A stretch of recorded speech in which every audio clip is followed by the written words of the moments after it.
अब हमें कैसे विश्वास हो और इस बात का कहाँ कहाँ प्रमाण है कि वर्तमान में सतगुरु रामपाल जी ही साक्षात कबीर परमात्मा हैं, ताकि प्रमाण देखकर हम दृढ़ हो जाएं और पुनः पहले वाली गलतियां करने से बचें और इसी जन्म में पूर्ण मोक्ष प्राप्त करें। भाइयों और बहनों, गुरु को परमात्मा मानने के दो ही तरीके हैं, समर्थता और शास्त्र।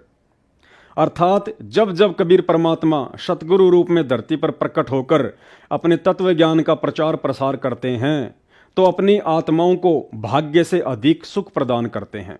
और निसंदेह दो नहीं, सौ नहीं, बल्कि हजारों लाखों की संख्या में भगत भाई बहनों का सतगुरु रामपाल जी भगवान की शरण में आने के बाद प्राप्त हुए अकल्पनीय सुखों का वर्णन करते करते मुंह का थूक सूख जाता है, परंतु उनकी बातें पूरी नहीं हो पाती हैं। बांझ को पुत्र, निर्धन को धन, अंधों को आंखें, रोगी को स्वस्थ शरीर, लाखों का जीवन एक्सटेंड करना, साथ ही मुर्दों को जीवन दान, आदि आदि अनेकों सुख तो पूर्ण ब्रह्म परमेश्वर सतगुरु रामपाल जी रूंगे अर्थात मुफ्त में ही दे डालते हैं। असली सुख तो तत्व ज्ञान देकर मोक्ष की प्राप्ति करवाना है, जो उनके अलावा अखिल ब्रह्मांड में आचार्य शंकराचार्य तो छोड़िए कोई देव और महादेव भी प्रदान करने में सक्षम नहीं है। समर्थता के साथ साथ आपको शास्त्रों से भी प्रमाणित करके बताते हैं कि वर्तमान में सतगुरु रामपाल जी स्वयं ही कबीर परमात्मा है और उनके अतिरिक्त यदि दाढ़ी मूछ वाली कबीर जी के समझे जाने वाले काल्पनिक फोटो को कबीर भगवान मानकर उसमें जरा भी आस्था रखी तो फिर से वही युगों युगों वाली गलती दोहरा देंगे। दोपहर की आरती असुर निकंदन रमेणी में वाणी संख्या 110 और 111 में लिखा है कि साहिब तख्त कबीर खवासा, दिल्ली मंडल लीजे वासा, सतगुरु दिल्ली मंडल आईसी, सूती धरणी शूम जगाईसी। देखिए प्रमाण, और अपने सतगुरु के अलावा अब किसी अन्य में परमात्मा को देखना तुरंत त्याग दें। तो भाई और बहनों, ये आपके सामने है पवित्र पुस्तक ज्ञान गंगा, सतगुरु रामपाल जी परमेश्वर जी के द्वारा लिखित है और इसका पेज नंबर है ये 15 पेज नंबर पर यह साबित हो जाएगा कि वर्तमान में धरती पर सतगुरु रामपाल जी के रूप में स्वयं कबीर परमात्मा साक्षात प्रकट हैं। कैसे? आपने एक वाणी सुनी होगी परमात्मा की, 650 साल पहले जब कबीर परमात्मा ने धर्मदास जी को निमित्त बनाकर कबीर सागर लिखवाया तो कबीर परमात्मा ने कहा कि जब आवेगा 5500 पांचा तब ये वचन मेरा होगा साचा, 5000 और 500 जब कलयुग बीत जाए महापुरुष फरमान तब जग तारण को आए। यानी जब इस कलयुग के 5500 वर्ष पूरे हो जाएंगे तो परमात्मा ने कहा था कि मैं स्वयं जाऊंगा और अपनी आत्माओं को काल के जाल से बाहर निकालूंगा, उनको ज्ञान समझाऊंगा। यानी उस वाणी के अनुसार कबीर परमात्मा ने सन 1997 में खुद ही चलकर आना था, क्योंकि कलयुग के 5500 वर्ष सन 1997 में कंप्लीट होते हैं। तो जब हम ये पढ़ेंगे तो हमें मालूम होगा, हमें ये पता चलेगा कि धरती पर वर्तमान में सतगुरु रामपाल जी स्वयं ही कबीर भगवान है। कैसे? देखिएगा, यहाँ पे लिखा हुआ कि संत रामपाल दास जी महाराज का जन्म श्री नंदराम जाट के घर 8 सितंबर 1951 को गांव धनाना, जिला सोनीपत, उस समय जिला रोहतक में हुआ था। ये तो क्या है भाई और बहनों, परमात्मा अपने आप को छुपाते हैं, क्योंकि जब परमात्मा धरती पर आते हैं तो एक मनुष्य के जैसी वो लीला करते हैं। तो परमेश्वर अपने आप को छुपाते हैं, अपने ज्ञान से अपनी पहचान करवाते हैं। आगे हमारे मतलब की जो चीज़ है उसको हमने देखना है। आगे परमात्मा इसमें क्या कह रहे हैं। परमेश्वर कबीर जी ने भी कहा था कि जिस समय कलयुग 5500 वर्ष बीत चुका होगा मैं गरीबदास वाले 12वें पंथ में आगे स्वयं ही आऊंगा। कबीर परमात्मा ने क्या कहा कि जब कलयुग 5500 वर्ष बीत चुका होगा मैं गरीबदास वाले 12वें पंथ में आगे स्वयं ही आऊंगा। संत गरीबदास जी द्वारा मेरी कबीर परमेश्वर की महिमा की वाणी प्रकट होगी तथा गरीबदास वाले 12वें पंथ तक के साधक मुझे आधार बनाकर वाणी को समझने की कोशिश करेंगे, परंतु वाणी को न समझकर सतनाम तथा सारनाम से वंचित रहने के कारण असंख्य जन्म तक सत्यलोक प्राप्ति नहीं कर पाएंगे। यानी जो गरीबदास जी के पंथ से दीक्षित होंगे उनका मोक्ष नहीं हो पाएगा। आगे देखिए, उसी 12वें पंथ गरीबदास जी वाले पंथ में कौन आएगा? मैं परमेश्वर कबीर जी ही स्वयं चलकर आऊंगा। कौन आएगा? परमेश्वर कबीर जी। तब संत गरीबदास जी द्वारा प्रकट की गई वाणी को, कौन सी वाणी को? सदग्रंथ साहिब को, जिस वाणी का पाठ आप और हमारे घरों में चल रहा है। तब संत गरीबदास जी द्वारा प्रकट की गई वाणी को मैं यानी कबीर परमेश्वर प्रकट होकर समझाऊंगा। जन्म लेकर नहीं आऊंगा, प्रकट होकर समझाऊंगा। अब भाई और बहनों, हमने देखना क्या है यहां पर कि सतगुरु रामपाल जी कौन है। वाणी के अनुसार परमेश्वर कबीर जी ने भी कहा था कि जिस समय कलयुग 5500 वर्ष बीत चुका होगा, और कलयुग 5500 वर्ष सन 1997 में कंप्लीट होता है। हमें गुरुदेव भगवान ने कई बार अपने सत्संगों में दिखा दिया है कि 5000 और 500 जब कलयुग बीत जाए, महापुरुष फरमान तब जग तारण को आए। यानी जब कलयुग 5505 वर्ष पूरा बीत जाएगा, 5500 वर्ष बीत जाएगा, तो आदरणीय धर्मदास जी को कबीर परमात्मा ने कहा था कि मैं स्वयं ही जाऊंगा। तो कलयुग 5505 वर्ष बीत रहा है 1997 में, और 1997 में धरती पे आकर फिर मैं क्या करूंगा? क्या कहा था परमात्मा ने? क्यों आएंगे परमात्मा? तब संत गरीबदास जी द्वारा प्रकट की गई वाणी को मैं कबीर परमेश्वर प्रकट होकर समझाऊंगा। क्या करेंगे परमात्मा? 1997 में आके गरीबदास जी की वाणियों का खुलासा करेंगे, सदग्रंथ साहिब के ऊपर सत्संग करेंगे। तो भाई और बहनों, परमात्मा तो कह रहे हैं कि मैं 1997 में आऊंगा, जबकि आदरणीय गरीबदास जी महाराज जी की वाणियों का खुलासा तो परम पूज्य सतगुरु रामपाल जी ने 1993 में ही शुरू कर दिया था। 1993 से ही सतगुरु रामपाल जी ने सदग्रंथ साहिब की वाणियों को आधार बनाकर, गरीबदास जी की वाणियों को आधार बनाकर भक्तों को सत्संग करने शुरू कर दिए थे। वाणियों का परमात्मा ने खुलासा करना शुरू कर दिया था। तो कहां 1997 और कहां 1993? और गरीबदास जी की वाणियों का खुलासा और कौन कर सकता है? जिस अमर ग्रंथ में दुनिया की सभी भाषाओं का समावेश है, उस अमर ग्रंथ का खुलासा तो वही कर सकता है जिसको समस्त दुनिया की भाषाओं का ज्ञान हो। तो वो कबीर जी, दाढ़ी मूंछ वाले कबीर जी, उन्होंने तो धर्मदास जी से कहा था कि मैं तो जब कलयुग 5500 वर्ष बीत जाएगा तब आऊंगा, और कलयुग 5500 वर्ष बीत रहा है 1997 में। और क्या करूंगा? आके गरीबदास जी की वाणियों का खुलासा करूंगा। तो भाई खुलासा तो सन 1993 में सतगुरु रामपाल जी ने शुरू कर दिया था। तो कबीर परमात्मा के अलावा कौन कर सकता है खुलासा? क्या कह रहे हैं देखिए, मैं परमेश्वर कबीर जी ही स्वयं चलकर आऊंगा। तब संत गरीबदास जी द्वारा प्रकट की गई वाणी को मैं कबीर परमेश्वर प्रकट होकर समझाऊंगा, प्रकट होकर समझाऊंगा। तो आपको कहीं दाढ़ी मूंछ वाला कबीर जी नजर आ रहा है? आपने ऐसा कोई वीडियो, कोई सत्संग देखा हो जिसमें दाढ़ी मूंछ वाले कबीर जी गरीबदास जी की वाणियों का खुलासा कर रहे हों? अगर आपके पास कोई सत्संग हो तो मुझे भी भेजना। अगर नहीं है तो फिर आपको मानना पड़ेगा।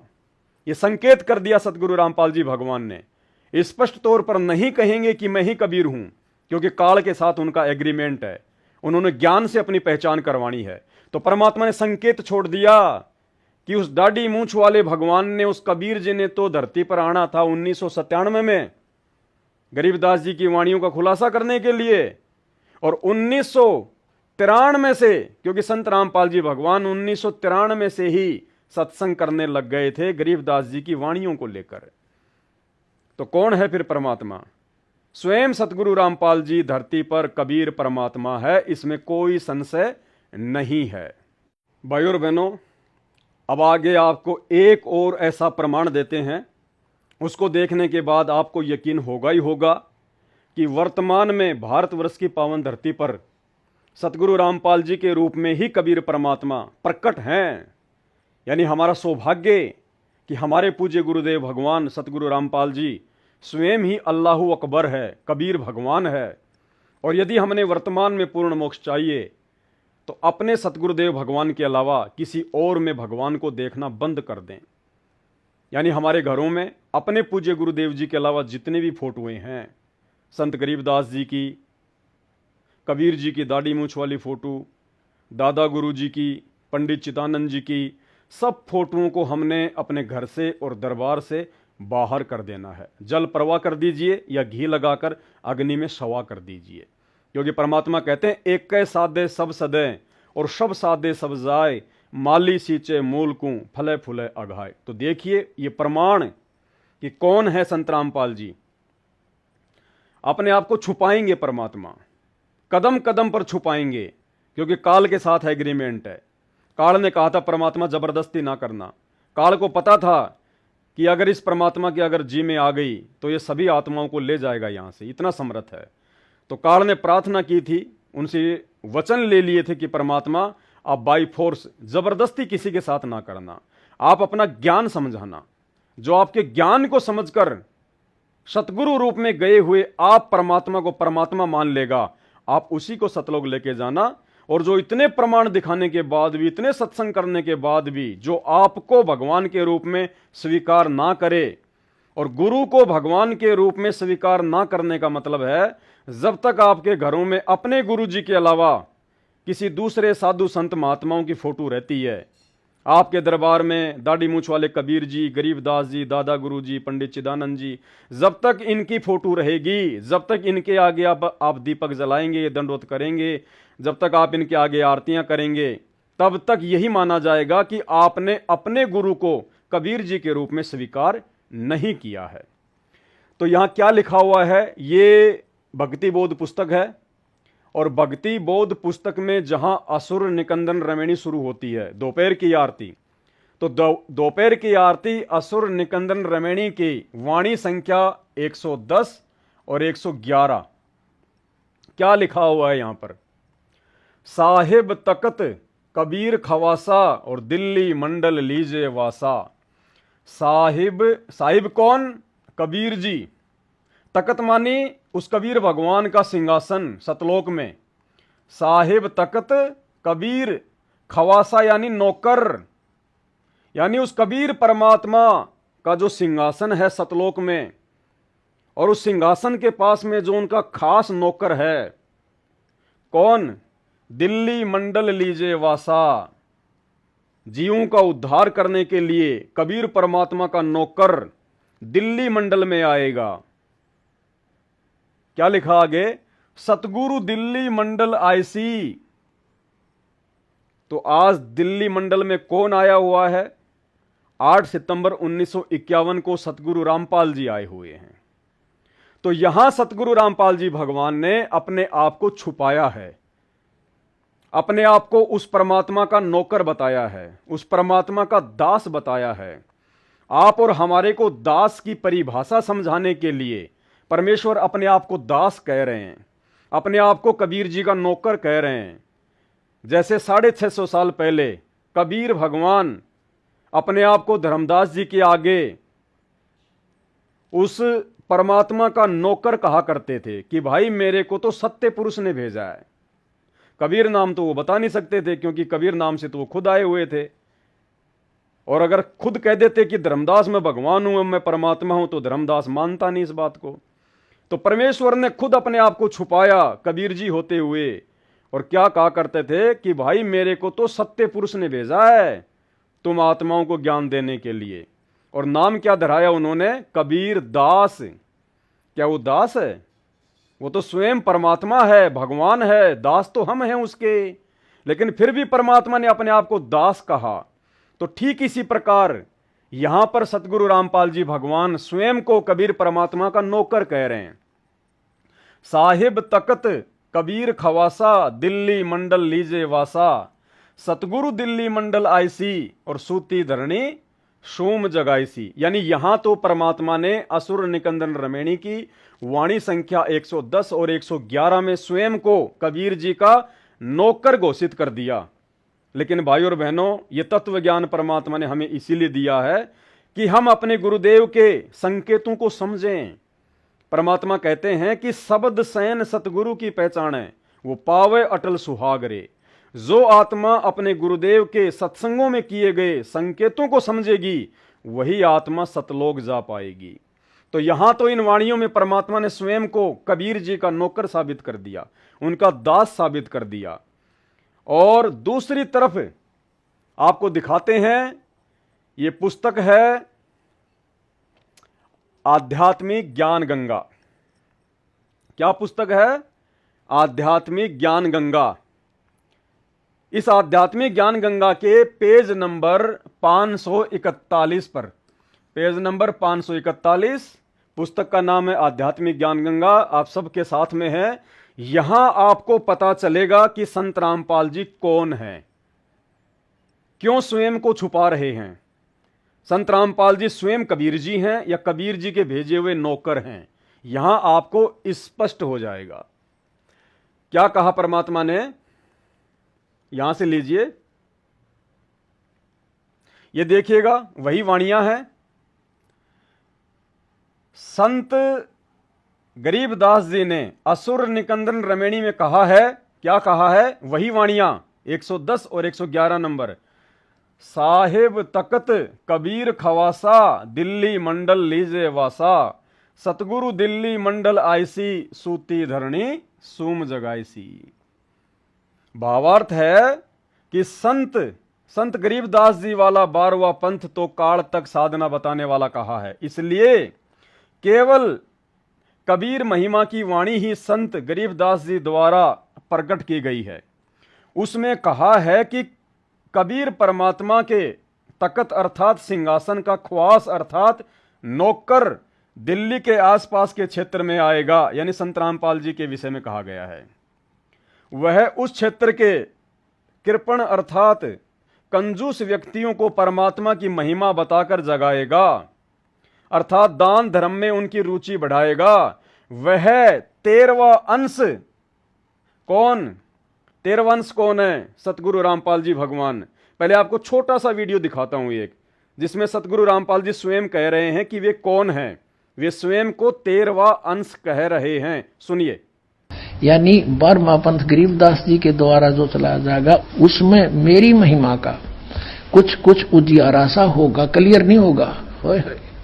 और 13वें वंश मिटे सकल अंधियारा। बोल सतगुरुदेव की जय।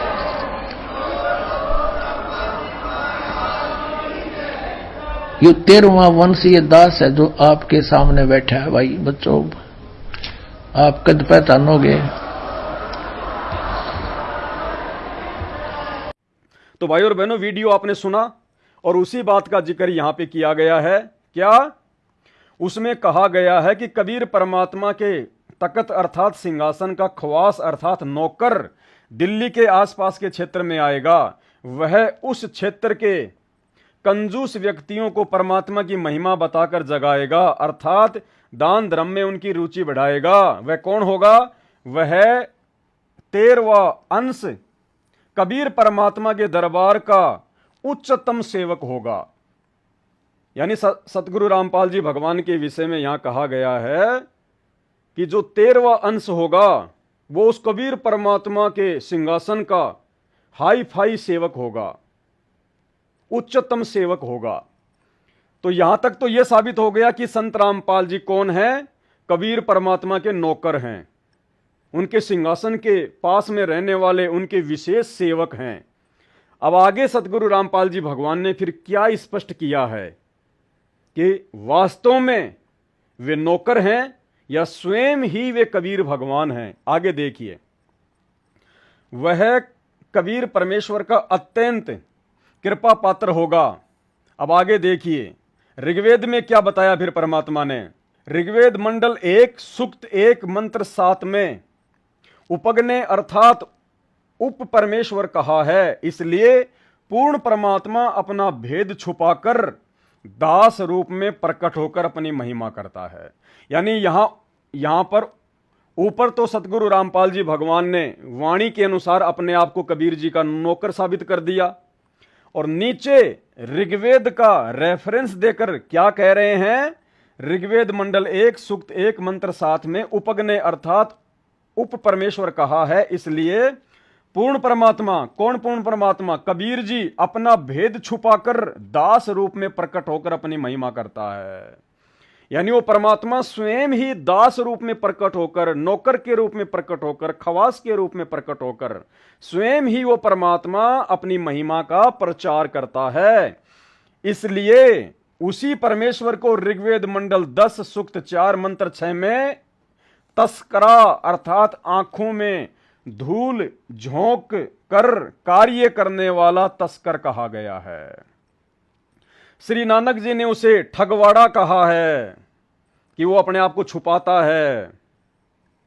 इसलिए 13वें अंश को, कौन से 13वें अंश को? खुद का नाम भी लिखा हुआ है गुरुदेव भगवान ने।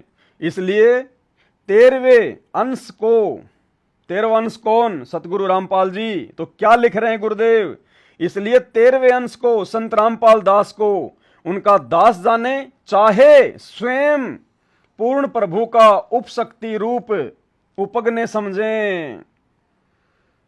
तो यहां गुरुदेव स्पष्ट कह रहे हैं कि चाहे तो मेरे को दास समझ लो या चाहे मेरे को पूर्ण परमात्मा समझ लो, है तो पूर्ण परमात्मा ही, लेकिन लीला परमात्मा अपने आप को छुपा कर करते हैं।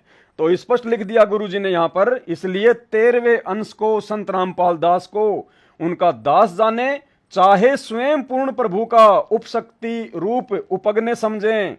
इसलिए लिखा है कि 12वें अंश की परंपरा में हम ही चलकर 13वें अंश रूप में आएंगे। अब देखो यहां पे साफ कर दिया कि हम स्वयं ही चलकर आएंगे उस 13वें अंश के रूप में। क्या कर रहे हैं? इसलिए लिखा है कि 12वें अंश की परंपरा में हम ही चलकर 13वें अंश रूप, 13वां अंश रूप कौन? सतगुरु रामपाल जी।